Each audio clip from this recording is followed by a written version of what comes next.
Hi friends. మనం ఏదన్నా shopping మాల్కి వెళ్ళినప్పుడు ఒక వస్తువుని కొనుక్కోవడానికి వెళ్తూ ఉంటాం. అయితే ఆ షాపింగ్ మాల్కి వెళ్ళినప్పుడు ఎవరో చూడట్లేదు కదా అని ఆ వస్తువుని దొంగలించడానికి ప్రయత్నం చేస్తూ ఉంటాం.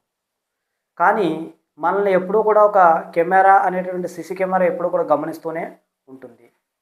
అలాగే భూమిని ఆకాశాన్ని పుట్టించినటువంటి సృష్టికర్త అనే దేవుడు మనల్ని కూడా నిరంతరం గమనిస్తూనే ఉంటాడు. అదే విషయాన్ని మన ధార్మిక గ్రంథాలైనటువంటి భగవద్గీత, బైబిల్, ఖురాన్ వెలుగులో ఒకసారి మనం పరిశీలన చేసి తెలుసుకుందాం. భగవద్గీత 13వ అధ్యాయము 14వ శ్లోకంలో ఏం చెప్తున్నాడంటే సర్వతోక్షి అంటాడు.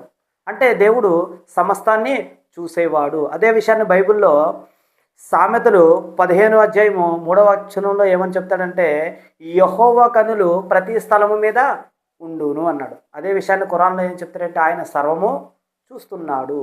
అయితే మనం కూడా ఎప్పుడైనా ఏదైనా పొరపాటు పని చేసినప్పటికీ కూడా దేవుడు మనల్ని చూస్తున్నాడు, మనల్ని గమనిస్తున్నాడు అంటే ఆ యొక్క శ్రద్ధ కలిగి మన జీవితాన్ని గడపాలి. అదే విషయాన్ని మిగతా ధార్మిక గ్రంథాలు చూసుకున్నట్లయితే దేవుడు శృతిమల్లోకి అన్నాడు భగవద్గీత 13వ అధ్యాయం 14వ శ్లోకంలో సమస్తాన్ని వినేవాడు.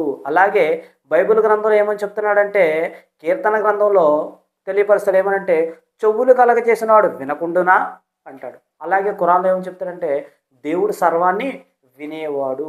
అయితే ప్రతిరోజు కూడా మనం ఏ పని చేసినప్పుడు కూడా దేవుడు చూస్తున్నాడు, దేవుడు వింటున్నాడు, మనల్ని గమనిస్తూనే ఉంటున్నాడు అనే ఆ యొక్క స్పర్శ మనం కలిగి ఉండి మన జీవితాన్ని గడపాలి.